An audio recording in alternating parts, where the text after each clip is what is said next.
Everybody, welcome to the Jim Masters Show, entertainment, lifestyle, celebrity talk show series.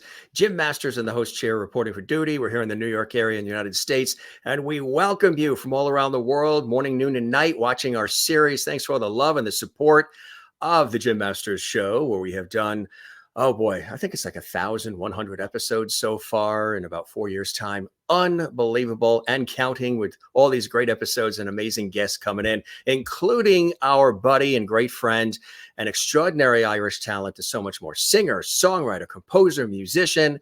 This is a return visit, I think times 3. I think he's been on our show as a special guest about 3 times now, and he's always so gracious with his time. I'm talking about Neil Byrne is joining us from Ireland, and he's getting ready to embark on a USA tour, and it's going to be really something special. He's all excited about it. We're going to tell you about it. We're going to tell you how you can get tickets to his show and so much more, those that are here in the United States, again, where our show originates from. And of course, he is, of course, originally with Celtic Thunder, and there are the guys there. He's one of the founding members of Celtic Thunder. Neil and I met when Celtic Thunder first came over to the United States. I know I've mentioned that several times on the show, and that's been a number of years when they came over for their first PBS specials. Matter of fact, this was one of those very first times when Neil was in the studio, and I'm interviewing Neil and Keith Harkin there as well. This is on PBS and public television. And this was a wonderful shot. We dug this out of the archives with George Donaldson too. And I know recently they've been celebrating George's life. He was just an iconic figure, and again, one of the founding members as well of Celtic Thunder. And this was in the studio, and we were chatting. And again, there is Neil and Keith. This all goes back to just a few days ago. It just feels like it was just a few days ago, but it was actually a few years ago. And this was one of the times when I got a chance to MC one of their concerts, welcome them on stage on behalf of public television. You can see everybody. There's Ryan Kelly, of course, and there's Emmett Cahill, and there's Neil and Damien McGinty, and everybody doing some wonderful things with their careers as well. And of course, Neil is a prolific singer, songwriter, and musician and composer, and he's been involved in so many incredible things. Of course, he did Byrne and Kelly with Ryan Kelly, Celtic Thunder, many, many years, still with Celtic Thunder. And he has his own solo career, and he does such exceptional work. And, he's also provided music for animation and a lot of other things as well over the years, in addition to the work that he's done with Celtic Thunder and so much more. He has his American tour coming up, and there it is, folks. And it's going to be something very, very special. I know everybody is all excited about it. So we're going to let you know right now off the top. You can go to neilbyrnemusic.com to learn about tickets and all the rest. That's right, for his upcoming USA tour. And it's going to be something very, very special. So with all of that said, taking, a little stroll down memory lane with Neil here, and of course, all of you, let's welcome our special guest joining us from Ireland. He might even play a little something for us as well. He's always so gracious with that. The one and only Neil Byrne joining us. Hey, my friend, how are you? Welcome back to the Jim Masters Show. Thank you very, very much. Yes, and thank you for the lovely intro there. It's very, very nice. Pleasure is all mine. And, I was just calculating and looking at those photos. It's been a minute or two, right? We've known each other ever since Celtic Thunder came to the States, and you guys knocked it out of the park with the public television specials and concerts, and people just fell in love with all of you. And then you also have your solo career, and part of this is the tour that's coming up in America, which I know you're very excited about, right? Yeah, absolutely, Jim. Absolutely. Can you believe it's been 17 years with Celtic Thunder, and out in the States and Canada and Australia, and it's been incredible. It's been absolutely such an amazing journey, and some of those photos really brings back great memories that you're showing there, on the some of those public television promotional tours that we did. And it was great. Like you said, we met yourself on it, and it's crazy to be sitting with you. If we'd have said in 17 years' time, I'll be sitting talking with you on your own show now about my own concert. I'd have to pinch myself, you know. It's really incredible, and it's great that we've kept that relationship going as well, Jim. You know, and I want to congratulate you on a marvelous show that you have. It's fantastic. You know, I've seen so many episodes that you've done, and they're really really great what you bring to the people. You know. I appreciate that, my friend. I know you've been very supportive and kind and stopping by, but also celebrating what we're doing here, sort of bringing back that lost art of conversation, which I really, really appreciate. How have you been since we chatted last, my friend? I've been good. I've been good. I have my two little daughters keeping me very, very busy. Hands full with them, 2 year old and 4 year old, you know. So a lot going on there, you know, and musically very, very busy. Recently released a new show with Celtic Thunder, a new album with Celtic Thunder, and we've been on the road there. We've done a big fall tour, and we've more coming up now very shortly as well with Celtic Thunder. We're doing a lot of online shows as well, the home series that we do, and yeah, I've been busy with that. But my day now, Jim, is made up of getting up early, which I've no choice because I have two kids that are basically taking me out of bed, you know, at 6 o'clock in the morning, and that's the day begins, you know. So come 8 o'clock in the evening, my head is falling, you know, that way.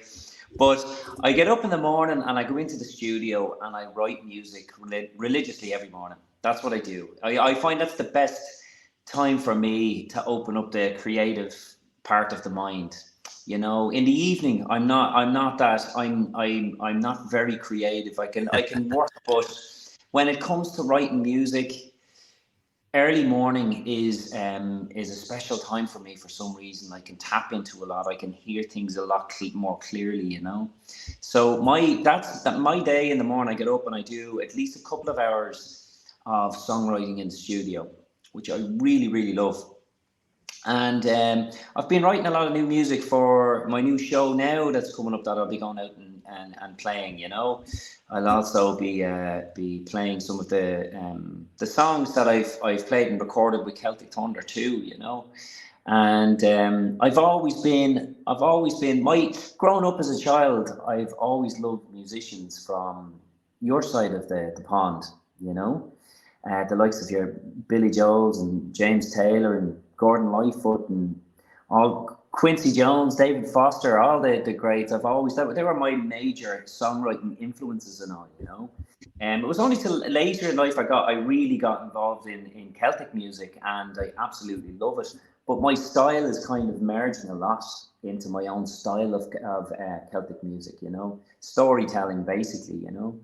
But so within the set, I'll be playing a couple of songs that really influenced me from your side of the world, you know, your part of the world.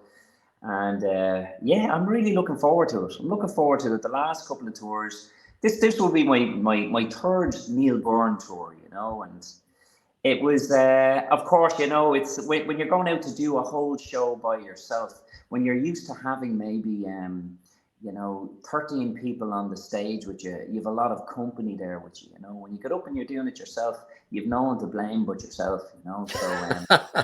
So basically, you know, but I love it because you can kind of, I get lost in my own world when I'm up there, you know.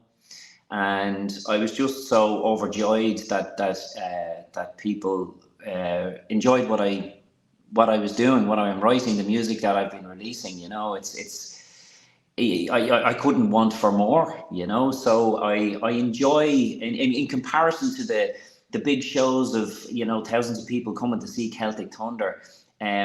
The intimate shows that I would do, my own shows, I enjoy just as much or maybe even a bit more, you know, because it's basically everything I know goes into the show that I do, you know, and I love that part of it. You know, I think I can always kind of look back and say, right, that show there is the best of Neil Byrne. It's the very best of what I know through all my years, all my influences, songwriting, my passion for songwriting. And I'm very, very lucky, Jim, that my studio that I have in my house, when I look out the window of my studio, I can see over the I'm right on the border of Wicklow and Wexford, and in the distance is Carlow. And the amount of history, Irish history, from in within these counties is amazing. There's always something you don't know and that you find out. I've written most of my music influenced by what I see outside. Even from where I'm sitting in the studio. And my family for centuries were from the Wicklow, up in the Wicklow Hills, up around kind of Glencullen and Glendalough and all that area. And I've written so much music about, around Wicklow and Glendalough and the stonecutters of Wicklow, which were for hundreds of years, my family.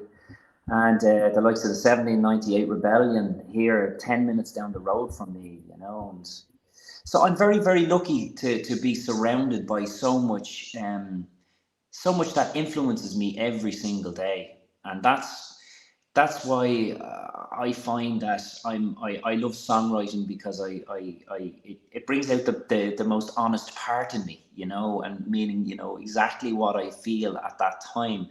And I really try to be, painting a picture of some of the biggest events in Irish history, that took place around this area, So it's I'm very lucky to have that, and then every year come out onto the stage, tell these stories. I do a lot of speaking, a lot of talking on the show, because the songs that I write tell a story that means something. I'm all for a pop song. I've written many pop songs down the years that don't maybe have much of a message behind them, but that's okay. But the songs that I am actually doing now over the last few years have something to say, and are worth talking about the introduction on what these songs are about and what the story is about. So I love to I find I'm telling a story and painting it up with music. It's basically what I really do, what I love doing. And I'm very happy that people have enjoyed coming to see it. And how has being a husband and a father changed your perspective, and maybe the writing style and the selection of songs and the deep meaning and inspirational sort of touches that are in the music itself? You're very selective about what you want to perform or what you want to share with everybody in your musical world. How has those changes, those positive, fabulous changes in your life, being a husband and a dad, influenced your music and your perspective over the years as well? But you know what, Jim? I think when I reflect back on maybe years ago, I've been down so many roads with different bands and different projects and all that type of thing, and I've always loved it, but I always found it was a bit of a race to try and like prove yourself or get somewhere with it or be the next biggest thing. Now I find my two kids and my wife, they really ground me, if you like, and in a great way, in a really great way. It's made me. I kind of feel like I'm not trying to prove something anymore. I'm basically trying to go up on stage and talk and sing about things that I love and that I think are interesting in the world. And basically, the way I approach it now is that when I'm writing music now, it's more like not like of old. I want to get this done tomorrow. I want to get it done. I want to get it heard now. Whatever time the song needs to be where I feel it's complete, that's when I will introduce it to the world. That's the way I feel about it now. So I think, to answer your question, yeah, my family have really kind of grounded me, in a very, very good way, in a very sure way, that I suppose I'm just blessed, absolutely blessed, to have what I have with a wonderful family, And I've been very, very blessed through music. I've been able to have a nice home and a nice lifestyle. It's It's a funny thing. I only had a conversation with someone earlier today. We were talking about it, and they were talking about the music, and I hadn't seen them in a while. He was actually saying to me, he said, "Well done, you seem to be doing very well." And all, I said, "That's great." And all, he said, "The music is great, and the music business is a great business." And all, and I said, "Well, it's the music business is a fickle one, like in the sense that I always remember the old phrase, oh, you're an unemployed musician." Which is very, very true. It is very, very true, because you don't know what's going to happen next year. You don't know what's going to happen the year after. It's not like a full employment, that way. So for me, it's nice to be kind of reaching the age where I'm kind of feeling that vulnerability starts to go a little bit more, because I'm not chasing the sun, moon, and stars with it anymore. I'm just trying to get up there and basically put the very, very best out there possible. And if the day that I suppose I don't get a round of applause for the song, is probably the day to pack it in, But so yeah, I'm enjoying it more now than I ever have, Jim, because I feel with the writing, and it's a strange thing, that dreaded pandemic, if there was one silver lining for me, was that it taught me how to be a better songwriter. And yet again, it was because there was so much time. We weren't pretty much told not to leave our homes at one stage, and it allowed me to really, really slow up and have the time to really, really delve into it and enjoy it, and not have that race to finish it. And I just got so much more quality out of what I done because of that time, that I could just relax a bit more and just develop on what I was doing. So I feel now I've become a lot more a lot better in what I do, as a writer. And it's my favorite thing to do as a musician, is to write music, is to create. I love the creative part of it. I'm very, very lucky that there is a stage there, and there are people that will come to see me play. It's just an absolute blessing. But the writing is really what's near and dear to your heart first, right? Creating the music and the songs. That's it, Jim. Yeah. I mean, for anyone to write songs, when a song is written and it's recording, I always feel it's there forever. Mm-hmm. It's a new piece of art that's there forever. And it's all about saying how you feel in the best way possible. So it's part of you expressing your thoughts about life and living and your experiences, and when people hear your songs, they're getting a glimpse into the life of Neil the person, right? You express it through the art form of the song. That's exactly it, Jim. That is, you hit the nail on the head. You really are. If you're writing music, or it's art, if you're a painter or whatever, I think if you're writing in an honest way, and you're writing about something that does affect you deeply, I mean, there's a song that I'm writing at the moment, and it's I'm not sure if I'll have it done in time for this tour coming up. We'll see. Stay tuned.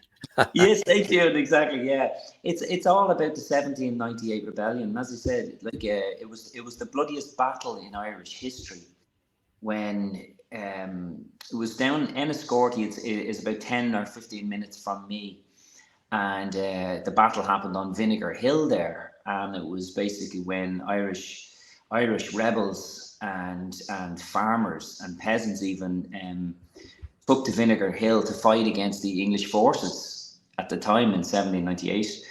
And when I really I remember doing it in school, but I kind of went back to it again and studied a little bit more, and I was looking into it, and it was just what really, really hit me about this was that, there was, nearly 4,000 Irish fighting in this battle, and these battles were going on over a long time for liberation, obviously. But this specific one on Vinegar Hill, there was man, woman, and child fighting against the British forces. These were farmers, these were peasants, these were farmers, you know, going up with pikes to fight against trained soldiers with muskets and cannons. And what I always feel, what was the reality of that? And there was people back then from around where I'm sitting now that walked and made their way to Vinegar Hill to fight. And just the reality of going there, maybe with your wife, to fight alongside your wife. That's how desperate it was. But there was certain things that really, really got to me. And I remember a poet writing it about the farmers, to keep themselves going during the battle that day. They would have barley in their pockets, just to eat some barley to keep themselves going. And when later that day, when the English had gained control, and there was so many Irish had fallen, you know, they had dug big graves up on the open graves up on Vinegar Hill, and tossed the Irish bodies in there together. That was in June 1798, and in August 1798. The barley grew from their pockets up through the grave and up through the ground. I just, you know, just the realization of it. And I suppose because I lived so closely to it, and if it was me back at that time, you know, it's the history around here is very, very deep. It really is. And usually if it affects me in an emotional way, I tend to write music quite easily around it, because it is a raw emotion. When I sit down early in the morning at that piano, it tends to come out. When I do have a subject, I prefer to have a subject so like that, to be writing music around, because you have the core feeling of the song.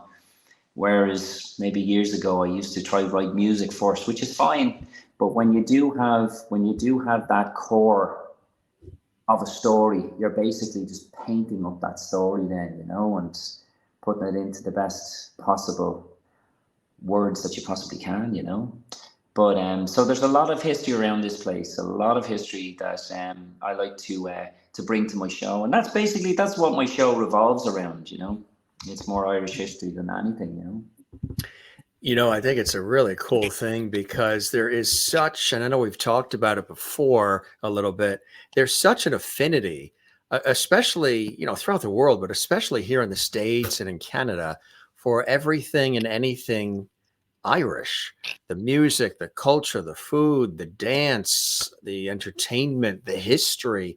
There's this connection. And like you're saying, some of the revered American artists that are popular over in Ireland too, especially those in folk music and things of that nature. There's this wonderful symbiotic relationship. What do you think it is about everything Irish that everybody here really gravitates to? And I mean, great stories like what you just shared, that you sort of can weave into the music. It's you're learning, you're appreciating. It gives the music much more depth. It's you telling the story and performing with your, you know, terrific talent and voice, but it's also telling these tales, celebrating the culture and the country and the pride. What do you think that is, as far as that deep connection that seems to exist?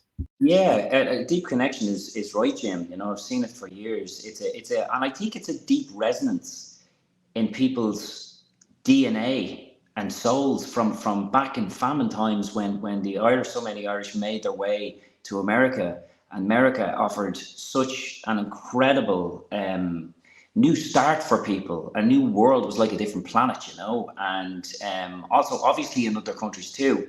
But America offered so much for people. I've my own family in Boston over there. You know, we talk about this when we meet up.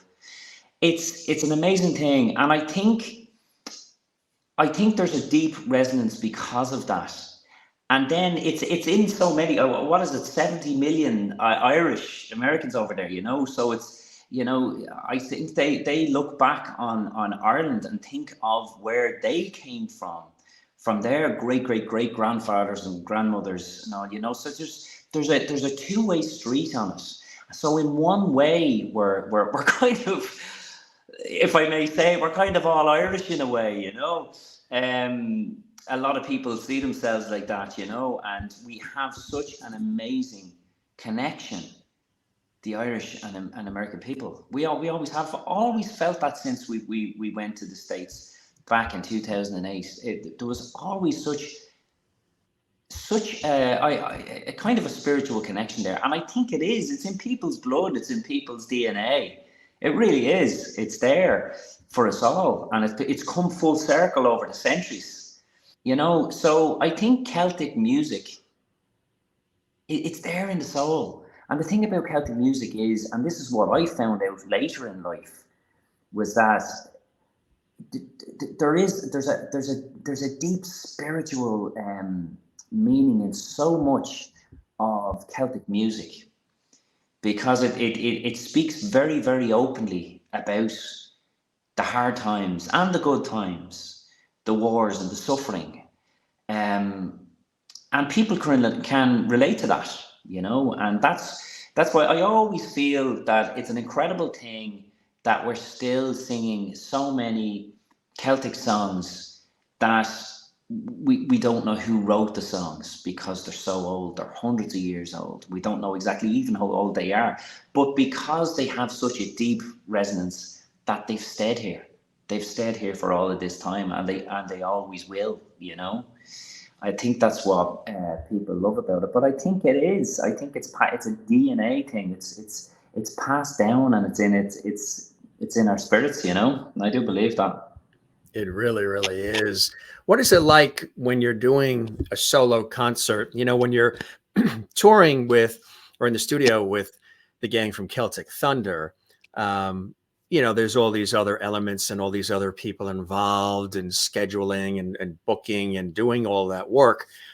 Are you doing a lot of that yourself, Neil, when it is your own thing, when it's your own solo tour? Are you doing a lot more of the heavy lifting versus when it is with Celtic Thunder, where you have a team of people that are setting it all up and making the arrangements and making sure all the T's are crossed and the I's are dotted? Are you more hands-on when it is just your own personal solo tour? Yeah, well, Jim, I suppose, like, obviously I'd be full on hands-on musically wise, obviously. When it comes to the logistics, I'd have a big say in what I'm doing. I kind of direct it. But I do have a few people that work with me as well, you know, on putting the tour together, and you know, the likes of work on the ground and venues and all that type of thing, you know, promo and stuff. You know, I was always terrible at the business side of music. Awful. And I never will be good. I never ever will be good. I see guys that I work with and they're fantastic. They're great with all the social media and all that. I don't know. I definitely am old school, you know, and I will always, I don't think I'm going to change, to be honest with you. I'm always going to be the one that's, I think, in the studio, writing or producing music or doing different arrangements of things. It's kind of the only, when it comes to music, it's the only thing I see, because when it comes to the business end of it, I'm just blind to it. It's kind of like, it's like I'm allergic to it. And it's terrible. It is a business. It's a business. That's what it's called, the music show business, music business, right? I know, right? I absolutely 100% need other people to kind of take the reins with different things, you know, with X, Y, and Z. And, you know, I suppose I remember, like, they do say in business, you know, if you have, let's just say you have 4 or 5 people that have a company, they're not all going to do the same job. You allocate whatever each person is best at, you know. And I think my attributes would definitely be within the creative element of the music and being there. I've done that since I was, you know, songwriting and putting music together since I was 12, 13 years of age. And it's just in me. And I just had never had any interest in the business end of it. You know, I've been very, very lucky, because some people build their own businesses that way, you know, and even when it comes to music. But I'd be terrible in that sense. I was lucky I got involved with a commodity that had the foundation, and, you know, helped me in that way, in a huge way, you know. But like, even what I do now, Jim, you know, as I said earlier, you know, I'm not trying to conquer the sun, moon, and stars. I'm just trying to, I suppose, obviously make a living. Don't get me wrong, but go out there and do a show that people will smile during the show and be able to sit back. And I suppose it's kind of, you know, I think one thing that I'll always want to look back myself and say that I lived in the moment a lot, because I think that's a really important thing to do. We can get so carried away with what's next week and what happened last week, and stressing about different things. And of course, that's human nature. But I think if you can live in the moment, and I think by doing these shows, I find I live in the moment. I'm living at that moment. I'm enjoying what I'm doing, what I'm saying. I'm communicating with people, and hopefully those people that come to the shows can live in the moment and just park everything up, enjoy it. And I hope to bring something of interest to them as well, not just music, but something of interest that we can talk openly. It does. My show, I always envisage, is like bringing somebody into my living room and, you know, having a very warm, intimate type of performance and show, and sharing music with them that way, you know. That's a beautiful thing, right? It's the music speaks for itself, but it's the interaction with the audience and all Yeah. of that. It's an experience. It's not just an event. It becomes an experience, which is so much deeper, isn't it, Neil? That's it, Jim. That's it. It's an experience, exactly, and it's you know, it is. I think people. I love going to a show. I love going to a show, and I do love. I jump at an intimate show with, and I you know, anytime if I see something coming up, say here in Wexford, down in the city, I'll go to it, and I love it. It kind of just takes you away to somewhere else for whatever it is, an hour and a half, 2 hours, you know, and brings you somewhere. But it's I take a lot of, I put a lot of time into to the journey of the show, the arc of the show, and it's just like, you know, I suppose molding a song, arranging a song properly. Every second in those 3 minutes have to mean something. You know, there has to be a shape in it. It can't be the same all the way through. That's why there's a middle eight in a song. It needs to go somewhere else. That's exactly, I see like the show like a big song. It needs to have the right journey and hit certain points at certain times. So I think it's kind of something I learned to do over the years. That's very, very important for people to enjoy, you know.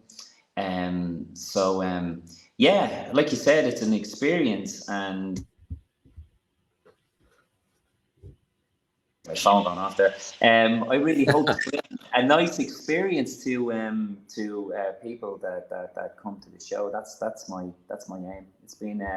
It's been great so far. Is, you know, to come back out and do it again. As I said, it's my third time coming out and on a small solo show.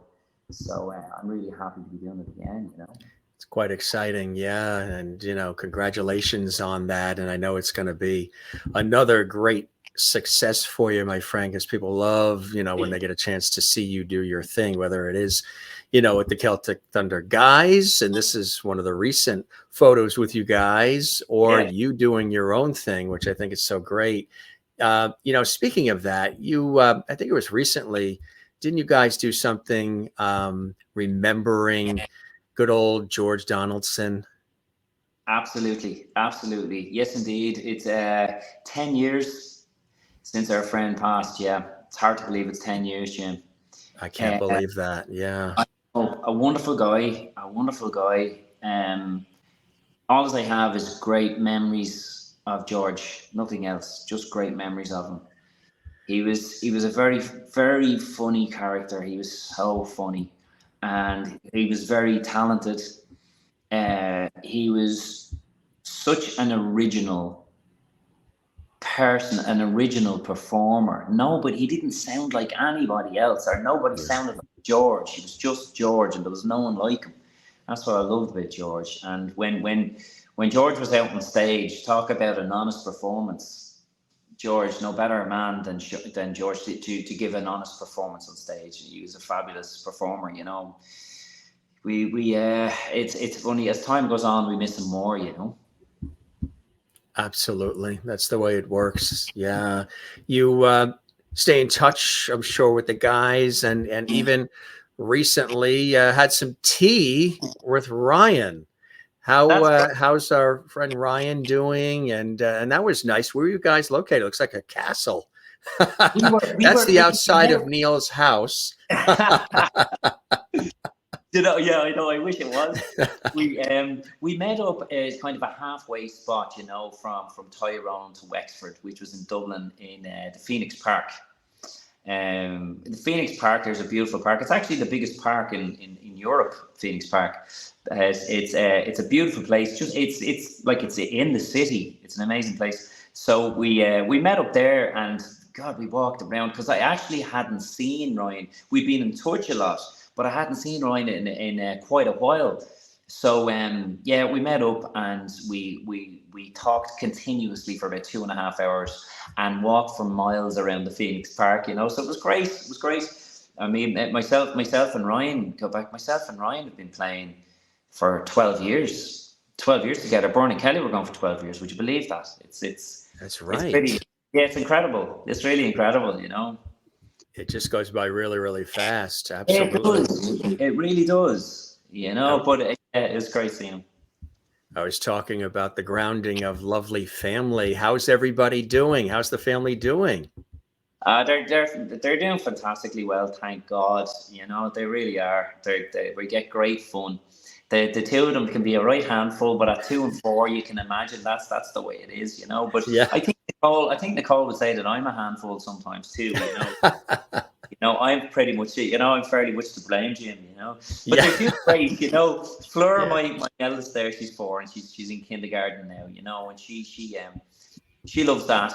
And little Ren there, she's starting kindergarten this year in September, you know. So they're doing great. They keep us on our feet, that's for sure, you know. And when I'm working in the studio, I get many visits from them, you know, many visits. It's a real blessing. Absolutely. You're in a with all the years put in, and all the blood, sweat, and tears, and the toil, and like you said, all the different bands, and then everything with Celtic Thunder and everything else you've done as a solo artist. You're obviously in a sweet spot in life right now, aren't you, Neil? Thank God, Jim. I'm very, very lucky. I really am.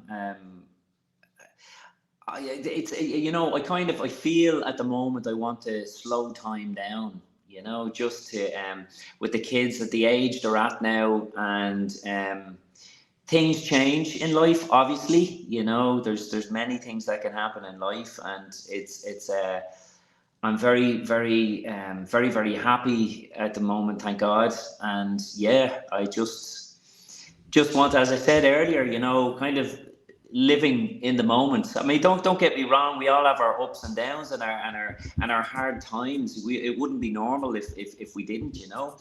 But I'm very, very blessed to have the family, and to be doing what I love doing. You know, it's yeah. I couldn't ask for more, you know. I really couldn't ask for more. I'm really, really blessed to be doing this, you know.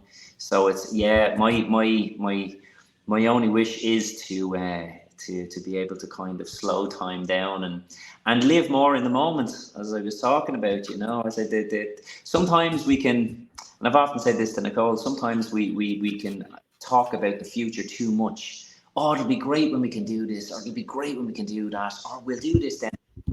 No. Now is the time. Right We're now. here now.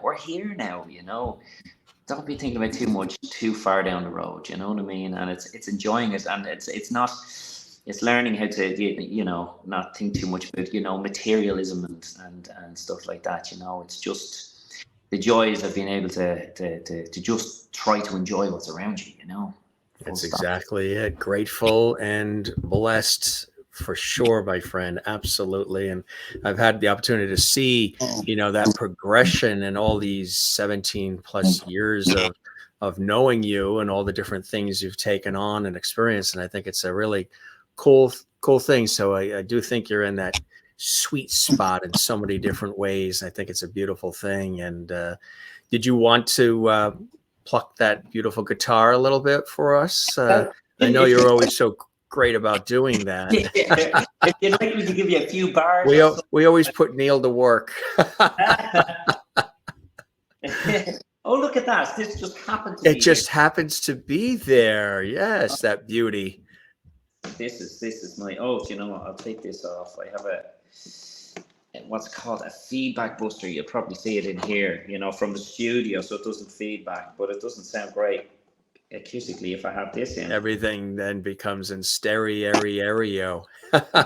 Yeah, exactly. Yeah, that's it. That's a beautiful guitar you got there, my friend. This is my touring guitar. This has been around the States, around Canada, around Australia, all over the place, for so many years. So this is kind of my touring acoustic guitar, that I enjoy, So yeah.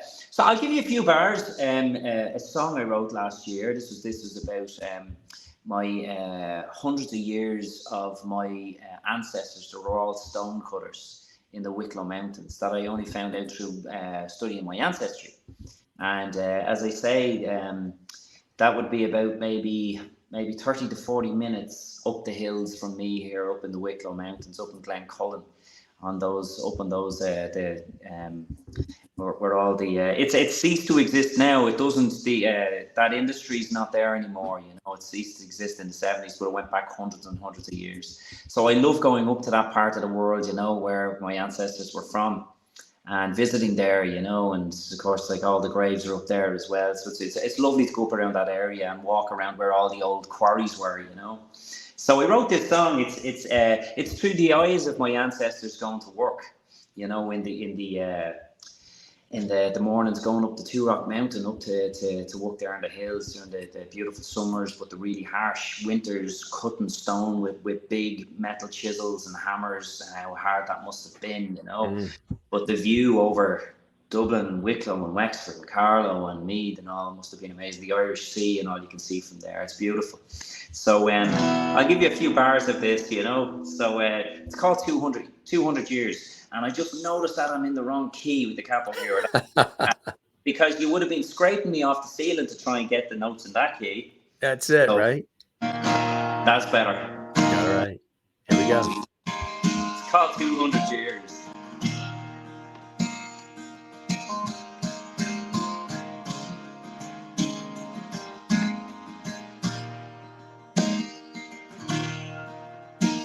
Oh, the morning light comes around real soon,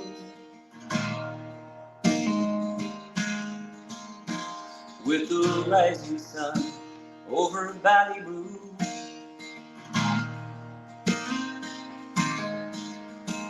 I'll take the path as I do each morn,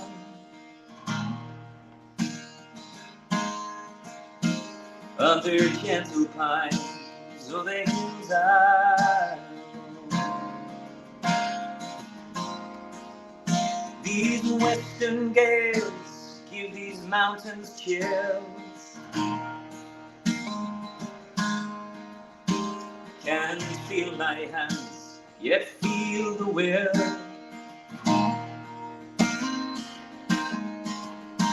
For I must go where the stone is pale, to the highest point unto Rock Hill.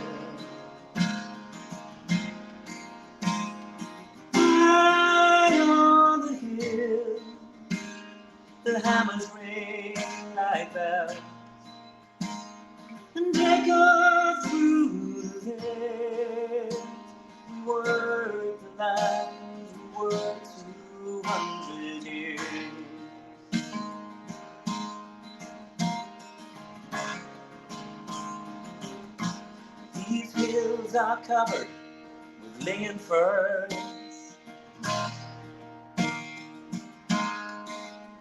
His hat yellow bells, better known as gold.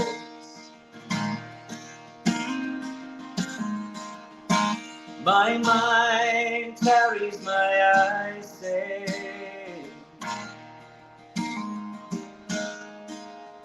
all the clear blue waters across these Leinster plains. High on the hill, the hammers ring like bells, and echo through there.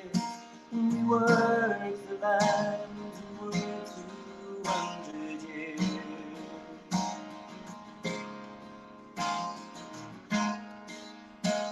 200 years.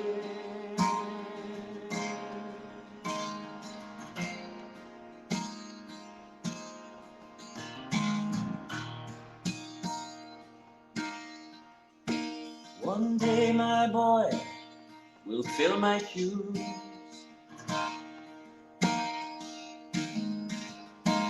as I hand him down my father's tools.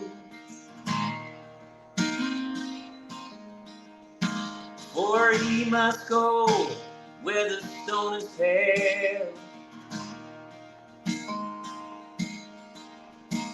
to the highest point unto Rock Hill. High on the hill, the hammers ring like bells, and echo through the vale. When we work the lands, we work 200 years. Well, the hammers ring like bells, and echo through the vale. When we work the lands, we work 200 years.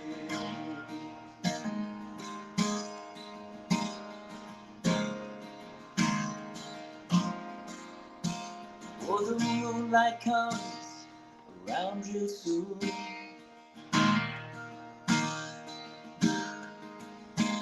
as the sun goes down over Ballybroo.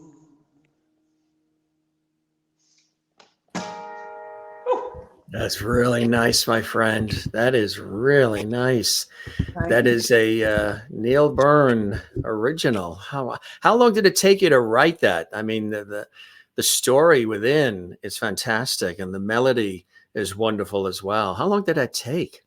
Thank you, Jim. That it took months to write, because it's kind of what I enjoy doing. As I was saying, that was through my ancestry, studying my ancestry, that I found out that there was centuries of a tradition of stonecutters, and this was handed down and down and down to our family through those centuries. And even at home, I have a set of 11 chisels that were handed down, and they're old rusted metal chisels that are like really heavy, and they're mushroomed at the top of them where the hammers hit the metal chisels and into the granite for all those years. But I just loved the visualization of my family from Glencullen and walking up those hills to work every morning for centuries. I just thought that was pretty incredible. You know, I feel like I've been here for a long time, for 46 years, but for centuries and centuries, my family did that. So when I started writing the song, yet again, I had the nucleus of it in my hands, and that was the story and the raw emotion about it. And writing the music around it is what I love to do. And I think at this stage, I know what doesn't sound right, put it that way. So it's kind of chipping away at it. And when, you know, especially with lyrics, I find every line needs to mean something. When you're writing a song like that, it needs to mean something. So it's kind of, it's over months and months, and it's rewriting and rewriting and rewriting. And my rule upon songwriting now is that whatever song it is, it needs a certain amount of time. It might need 2 weeks to write the song. It might need a year to write the song. I'll just give it the time it needs, and that's how I write it, you know. Kind of like wine. You let wine sort of take time, and then that Yeah, wine is perfect. That's how till you you're really approaching the taste it right music, right? as I can get it anyway. It's yeah, that's what I try to do. And I think then just for me, it's I maybe take a little bit of pride in the end of it, that I felt that I've told the story in the best possible way I can, you know, and put some nice music and orchestrations or whatever it is to it, you know, that just paints that picture well, you know. And it's bringing out, it's really trying to bring out that raw emotion that's in the song, you know. Yeah. And again, people are going to be treated to this with the concert tour that's coming up, which is really, really exciting. What could people expect, my friend? Well, I mean, I'll certainly put that song in the set for them anyway. Yeah. But it's basically musically what I do, Jim. I think people don't expect a certain element of what I do, is because I use I enjoy a concert with a guitar and a vocal is nice, but I always like to add colors to it because it's just myself. So what I do use, I have an array of pedals that I use, and I loop up certain sounds, and it could be even just in the middle of a song. I'll add a like a,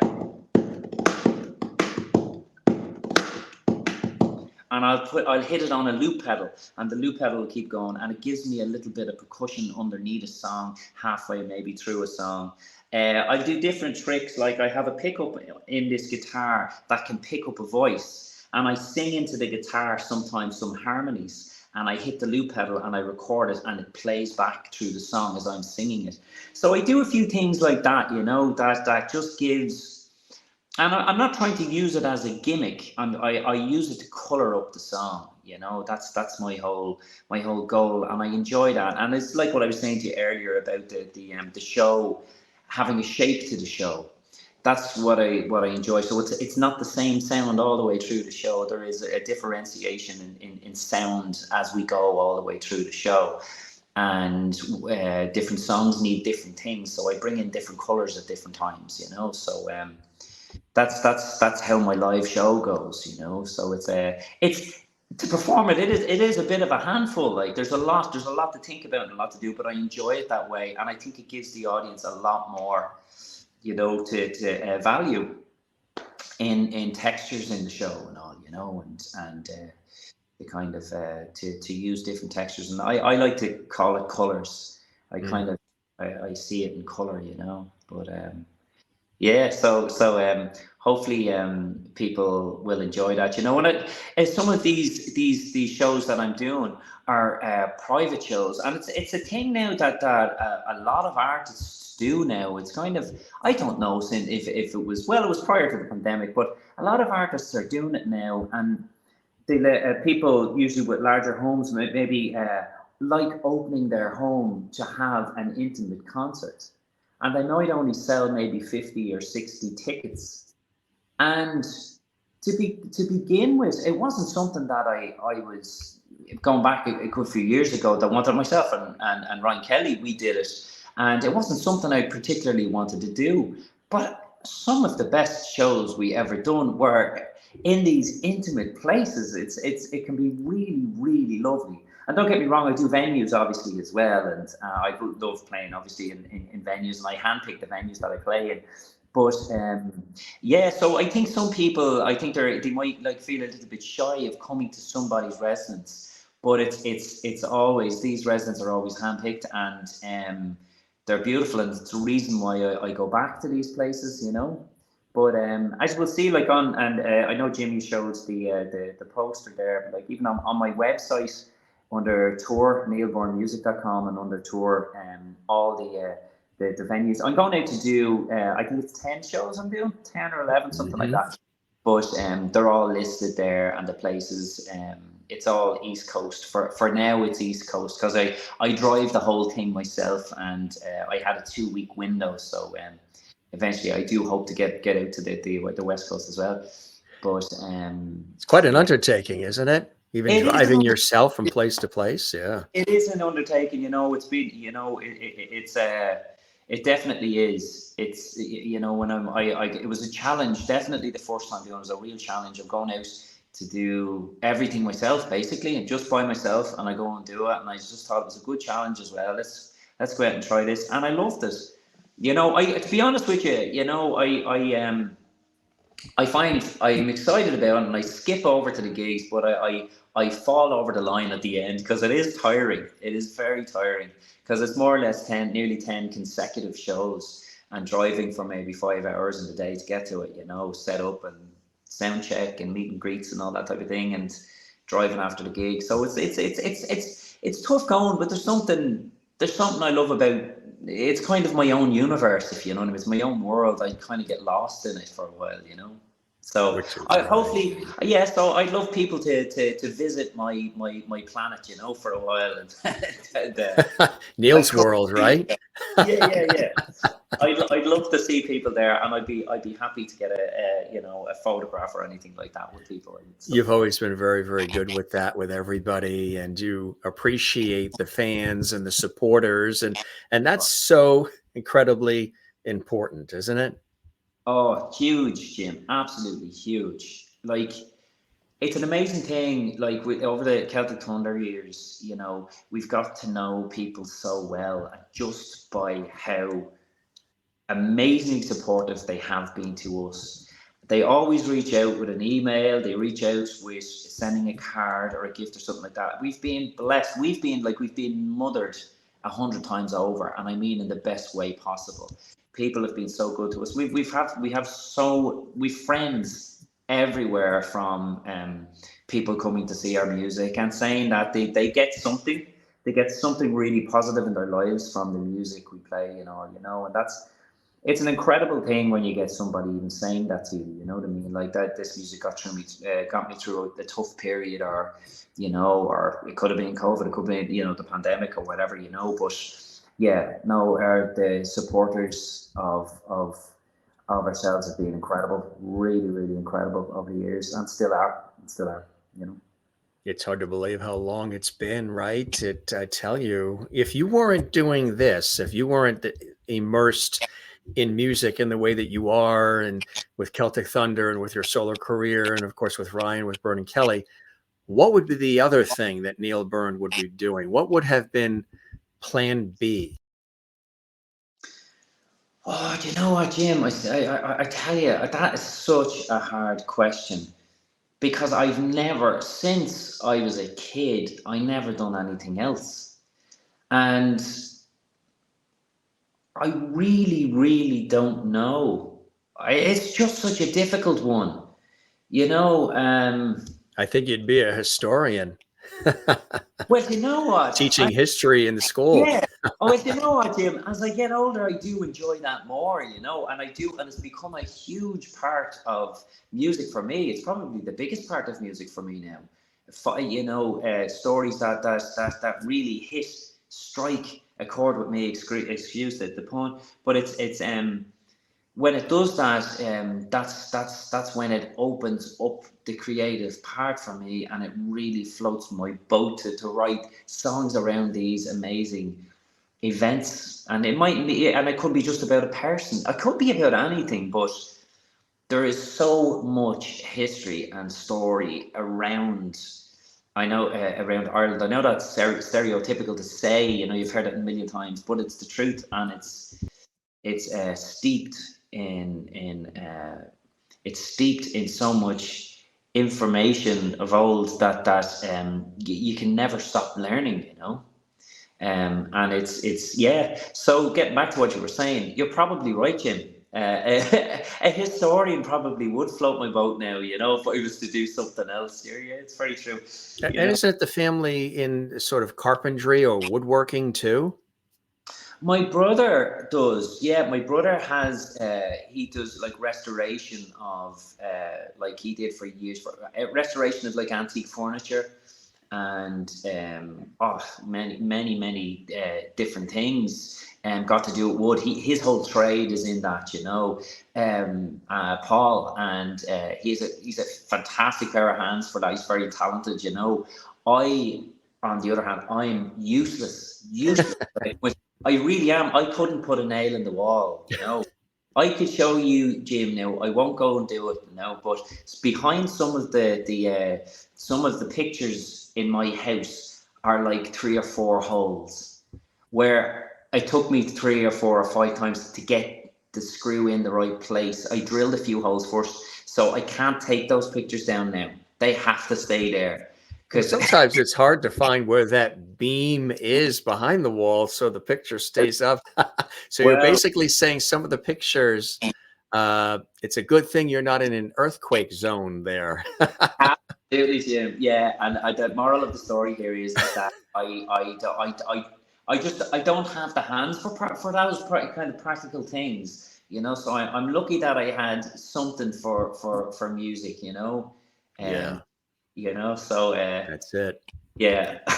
And we're lucky too, because you know you're a very talented guy, and you're always so gracious with the time and all, and we always have these terrific conversations, as I call them, not even interviews. I know we say interview, but they're really conversations and good chats, and it's always terrific catching up with you, my friend. And I'm glad everybody is doing well, the family and the other guys at Celtic Thunder, and you have, you know, some wonderful music and great stories that you're sharing, you're penning them and then sharing and performing them for all of us. And I wish you lots of success with that tour. And I know you're going to knock it out of the park, my friend, as you always do. And there is, of course, the information. We've been showing it through the conversation, folks.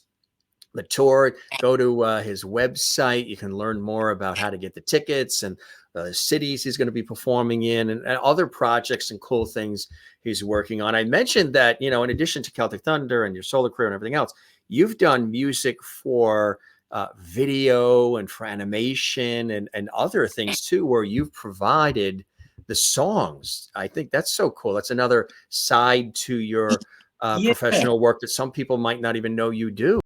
Yeah, Jim, I did some. I've worked on a few different projects with animations, and really loved it. Really love putting the music to animations. It just opens your mind, and yet again, you're trying to write to get to the soul of the character, you know, and really, you know, I suppose kind of just help paint that picture and just give a I don't know. It's kind of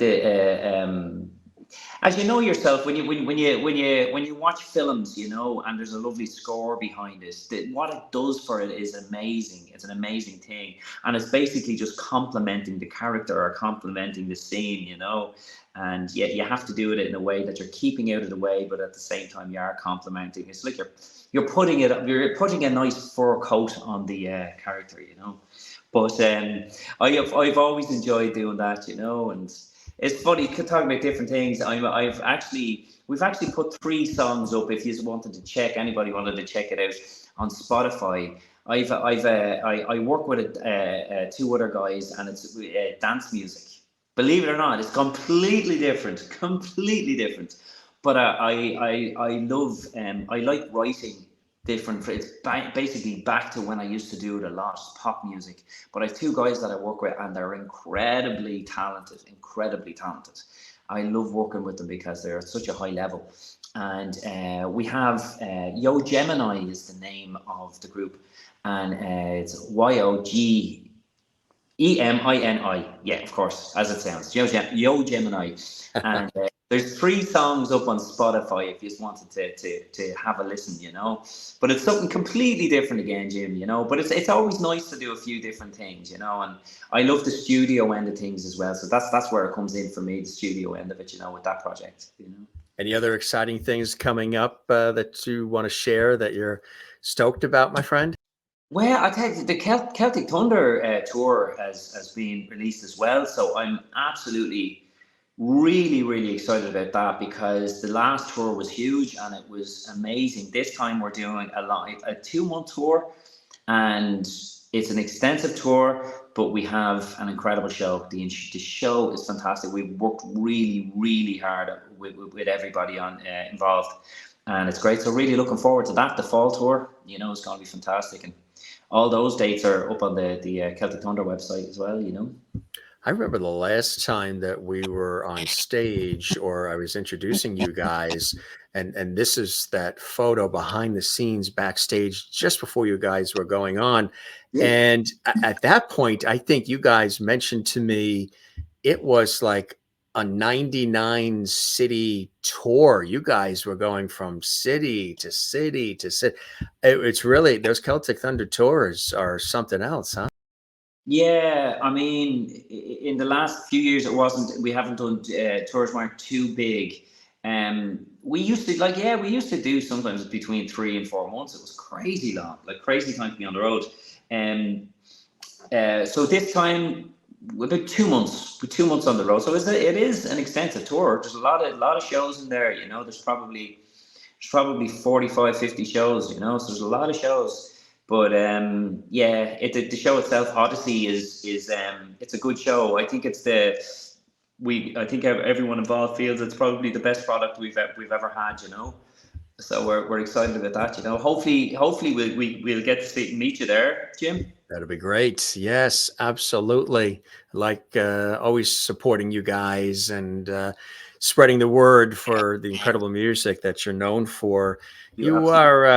You're a class act, my friend, and fellow Irishman. And I really appreciate, again, all the time we say we're going to chat for a few minutes and, you got to put an extra pot of coffee on and it just rolls so naturally. And again, I'm so excited for all the cool things that are happening for you. And I've seen the progression of it all these years here in America, when you first came over to the country. And, you work really hard and you've got a wonderful family and a big supportive fan base, and you're appreciative of all of that. And, you're not only playing music we're familiar with, but you're creating a lot of incredible new music that has this depth and this warmth and this, the storytelling and the historical nature of it all. I think it's so cool. And we need more of that kind of stuff. So, always great to see you, my friend. And I really appreciate you stopping by. And as I always say to every guest that comes through here at the Jim Masters Show, I'm going to keep that porch light on for you. Come back, see us again. And I really hope you enjoyed the time with me as much as I once again have with you, my friend. Thank you, Jim. It's an absolute pleasure. And thank you for providing everybody with bringing on artists all the time. It's great for artists. It's great for people at home. And you're such a pro at chatting to people. I always feel coming on to talk to you, it's not like an interview. It really is like a chat, and that's why I enjoy it so much. So thanks again for that. The pleasure is all mine. I really appreciate it, my friend. And we'll see you again soon, okay? And we really encourage folks to go to the website. And there it is, folks. It's an easy one, neilbyrnemusic.com, to learn more. Best of luck with the tour. Safe travels, my friend. Stay in touch. Keep me posted. Say hi to the rest of the gang. And they're all welcome to pop on and say hi whenever they want. And continued blessings to you and yours, Neil. Thanks very much, Jim. Take care of yourself. We'll talk to you soon. Absolutely. You be well. Cheers. Bye. Bye-bye now. The incomparable Neil Byrne stopping by once again here at the Jim Masters Show, Entertainment Lifestyle Celebrity Talk Show series. Here is the website again for the upcoming tour. Now, if you're watching this episode a year from now, it was just a great episode with an amazing conversation with my buddy Neil Byrne. But for those that are watching it right now and you are desirous of picking up some tickets, there you go. It's going to be an amazing. He's working really hard to put together an amazing tour. He's going to be going to some select cities, first on the East Coast, and then maybe at some point doing Midwest and South and all the rest, West Coast. But there it is, folks. And we're excited to share this with you and spread the good word about all the cool things that our friend Neil is doing. Again, he's one of the good guys, you know, as much as you see him on television and you hear his music and you see him on stage, he's very serious about the work and the craft and the art form of music. As you've heard, he really puts his heart and soul into everything that he does, and he really appreciates, you know, when you hear the feedback from those who are consuming the music and consuming everything that he does. So he's one of the good guys, and we really appreciate him once again stopping by as my guest for all of you here on the Jim Masters Show series. Gang, if you enjoyed this episode, we want to put you to work. Just a little homework, not much to ask. It really helps our show continue to grow and reach millions and millions and millions more people around the world. If you enjoyed this conversation with my buddy Neil Byrne, the incredible singer, songwriter, musician, solo artist, composer, and founding member of Celtic Thunder, give this episode a thumbs up, like. We would love that. Share this episode on your social media. Leave a comment for us. Interact with us on our YouTube channel, Jim Masters TV, underneath this episode, and comment on all the episodes of our series that you enjoy with all the incredible celebrity friends and special guests that stop by JMS and Lovely Hall to converse with us, entertain us. We had an opportunity for Neil to sing a nice, phenomenal song that he's written recently that he's going to be performing on tour. What an incredible song that is, and many more to come. So give us a like, subscribe to our YouTube channel. Don't keep it a secret. Tell everybody you know about the Jim Masters Show series. If you'd like to see the other episodes where Neil was a guest on our show, the other episodes, a couple more episodes where Neil stopped by for great conversations, laugh, levity, Irish crack, and more, just scroll through our YouTube channel, Jim Masters TV, and you can see the other extended conversations we have done with Neil here on our show. And also, if you want to see conversations with some of the other Irish-themed artists, we just had Derek Warfield of Derek Warfield and the Wolf Tones with us recently, and we've had Phil Coulter as a guest on our show, and we've had Celtic Woman with us as well, as they're celebrating their 20th anniversary. Matter of fact, we're going to be seeing them on Saturday on their tour as they celebrate their 20th anniversary, Celtic Woman, and I've had a great relationship with them over the years too, interviewing them on television here in America, and they've been guests on our show. And the gang from Celtic Thunder, if you want to see the episodes where Damien McGinty has been a guest on our show a couple of times, Ryan Kelly has been here, Keith Harkin, Colin Keegan has been here as well. Paul Byram has stopped by our show. Of course, Neil has been here a number of times as well. Emmett Cahill was just with us recently. You can check that episode out on our YouTube channel, Jim Masters TV. And so many incredible folks from Hollywood and Broadway, TV, film, music, stage, sports, culinary arts, and all the other cool things in life. Just love doing these shows for you. This is our entertainment, lifestyle, celebrity talk show series where we're bringing back the lost art of conversation with all of you. Spread the word, like, comment, subscribe. Check us out. Come see us again. We'll keep that porch light on for you and you and you, everybody watching around the world. Thanks for stopping by, JMS. It's always a delight and a pleasure to have you here. I am your host, Jim Masters, thanking you for your time this time. Till next time, one more time, we thank my buddy Neil Byrne joining us here on the Jim Masters Show series for an extended, wonderful conversation. We say we were going to chat for like a half hour, and we never. He's such a great storyteller, and I love telling stories, and we just blend so well together. We always have such a good time. So it was awesome having Neil with us once again. I hope you really loved it, appreciated it, had a good time with us. And again, spread the word about our show. We say hello to everybody watching around the world. We are here in the United States, so we welcome everybody watching in the USA, as well as our friends in Canada, Mexico, throughout South America, North America, Europe, Africa, Asia, Australia, New Zealand, all over the world. We welcome you, and thanks for stopping by JMS. And again, as I mentioned, Neil and I have known each other for a long time, ever since Celtic Thunder came over to America for their very first PBS public television concert special. And Wonderful story about, of course, one of the founding members who we lost, the incomparable George Donaldson. Again, there's the tour, the name of the tour. Check it all out. Go support. Have a good Irish time. Need not be Irish to enjoy the great music and the entertainment and all the great stories from Neil Byrne. I'm Jim Masters. Once again, thanks for being with us. We love you all. Spread the word. Come see us again and be well. Take care of one another. Love one another. And don't forget to take care of and love yourself. For all of us here, we love you all. Be well and cheers.